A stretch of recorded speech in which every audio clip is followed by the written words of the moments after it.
Oh, I've been drugged. So, the medical system sucks, and they care zero about you. All they want's that money. Now, I've got medical experience. My dad is a doctor. My wife's a paramedic, almost into nursing now. Sister's a nurse. Other sister works for the state reviewing medical stuff. I'm an EMT. Brother's an EMT. So forth and such nut. The healthcare system does not care about you. Even worse about the healthcare center or healthcare system is dental and vision. I've got this tooth that's been bothering me for about a year and a half now, and it ended up breaking off like 16 months ago. Well, with dental insurance, you've got to be on their plan for a year before they'll do anything extensive or major, as they call it. Well, it doesn't count. For example, we were bought out at work. That reset the dental plan. So I waited a year.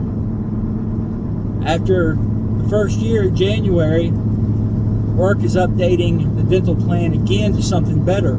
Guess what? You got to wait another year. By now, the tooth's gone and unsalvageable. So my dentist can't pull it. There's some infection around it. It's got a funky root on it, hooked up around my sinuses. You know, something could go wrong with it. It has on that tooth. He wants me to go to an oral surgeon. Fine, not a problem at all. Call 2 or 3 of them there in town. They're 6 to 8 weeks out. It's like, dude, it's extraction, pull it. And the one that came most recommended is like, oh, they only do 2 of those a day. You're telling me you've got 2 or 3 dentists in this facility, and they're only pulling 2 teeth a day? I mean, I understand they're doing implants and other kinds of stuff and what have you, but come on now. So I called the oral surgeon I've used in the past, which is in Lexington, which is actually where I work. Super great guy, super helpful woman there. I said, this is what I need, tooth number 13, I need it pulled. Oh, she said, we can't do that, we don't pull teeth. I said, man, I really like Dr. Cox. She's like, yeah, he's good, but like I say, we don't pull teeth here. Root canals are our specialty.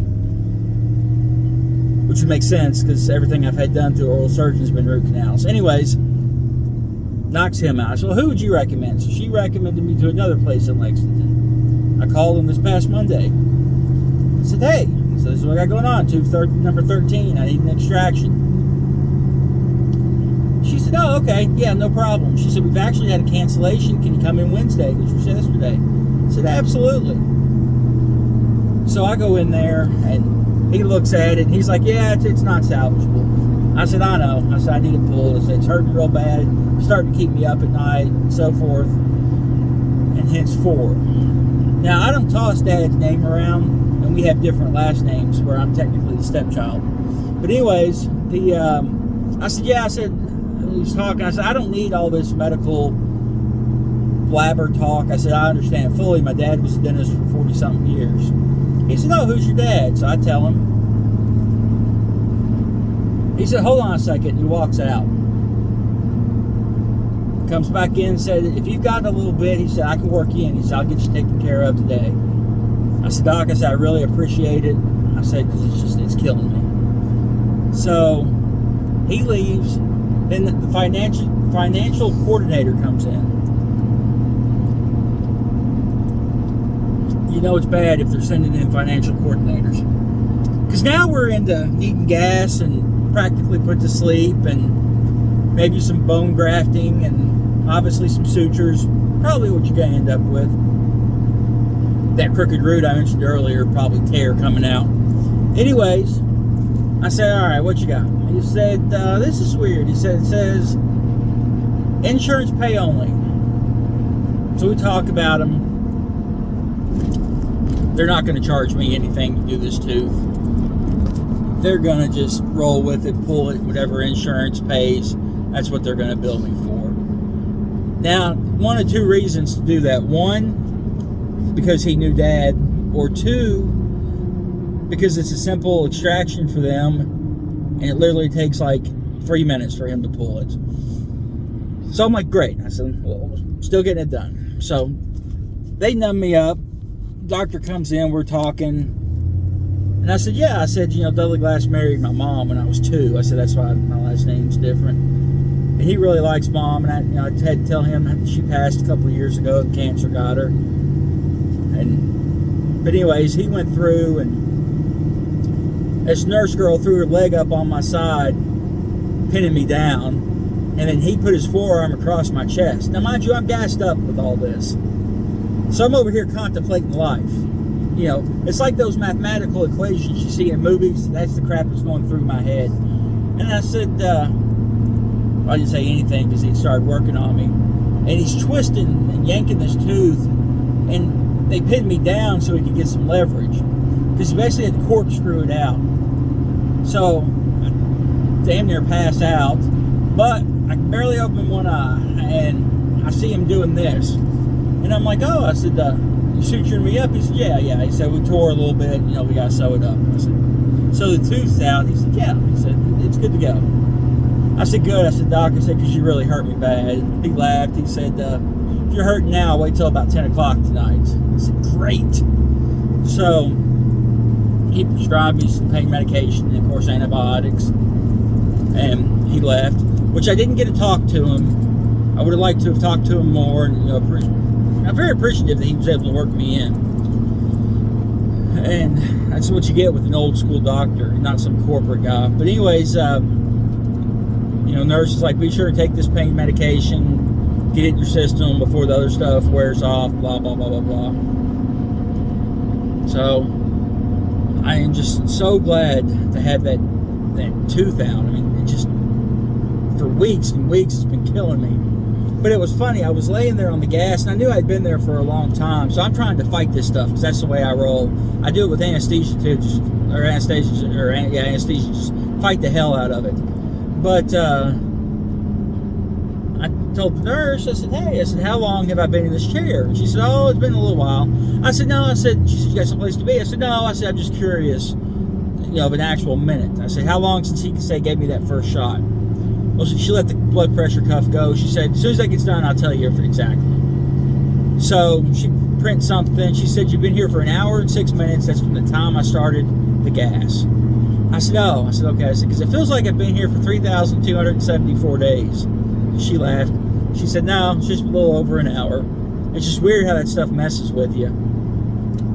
But today I feel like somebody's hit me in the face with a baseball bat. Like when I smile or laugh, it's like a shooting pain. But you know what? That is still 10,000 times better than the tooth that was actually bothering me. I went through, and I was worried, especially with Dad being a dentist, to always save your teeth. I mean, do whatever you can, root canals, crowns, just whatever. And this one, sadly, we couldn't because it broke in half. But I was worried about my smile. It affected my smile, but it's not. It's far enough back, and my cheeks are fat enough you can't see it. You may catch it if you know I've lost it and you know what you're looking at, but the average person won't, so I should be okay with that. But that was my experience yesterday. Completely drugged, laughing gas, got some Percocets floating around here somewhere. All in all, doing pretty good. I'm hoping if I get off pain medication tomorrow, which I should be able to,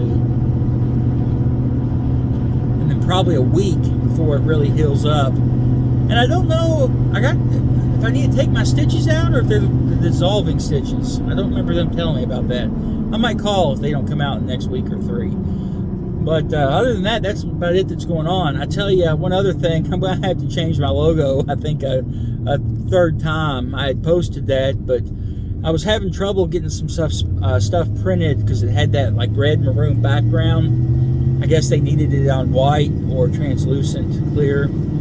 So I've played around with that a little bit more. I couldn't get that logo to look any better or as good as I wanted it to on a white background, so I kind of changed that a little bit. I went ahead and put the established date as 1985. That's about the time that my father started barely a farm, and like I say, it died with him in '86, and that's pretty much the only thing I had to hold from him is the name of that farm. Even though it wasn't, overly successful, it was more of a hobby farm, I guess you'd say. But nonetheless, I think it was around for a few years, and he had some Angus cattle registered to him. So I consider it a fully operational farm, and I think carrying on that name, it means a lot to me. So, like I say, I guess I may change the logo again, even though I've already made a Carhartt jacket and a couple shirts out of it. And I got 3 or 4 more left of the O logo, but I'll put them on some shirts just for funsies. And then I'll switch everything over to the new logo as that comes. I'm going to try to get some, not screen print, the iron-on transfers. I'm going to try to get some that don't have a background so I can see the shirt material behind it. But we'll see how that goes. Anyways, I just wanted to share that story, me being drugged up, and mention, the semi logo change again, and go from there. The weather's cool, but it's getting warmer. I've got some more tractors I want to try to get running, a few more pieces of equipment to go through, and then we'll be tilling some dirt here soon. I got onions that are ready to go in as soon as it's a little bit warmer out. I've got my garlic I need to tend to. Shoot, before you know it, potatoes will be going in. Exciting times, into March, 1st of April, into May. That's the time around here in central Kentucky to really start getting stuff in the ground. Anyways, you guys be good and be safe, and we'll catch you next time.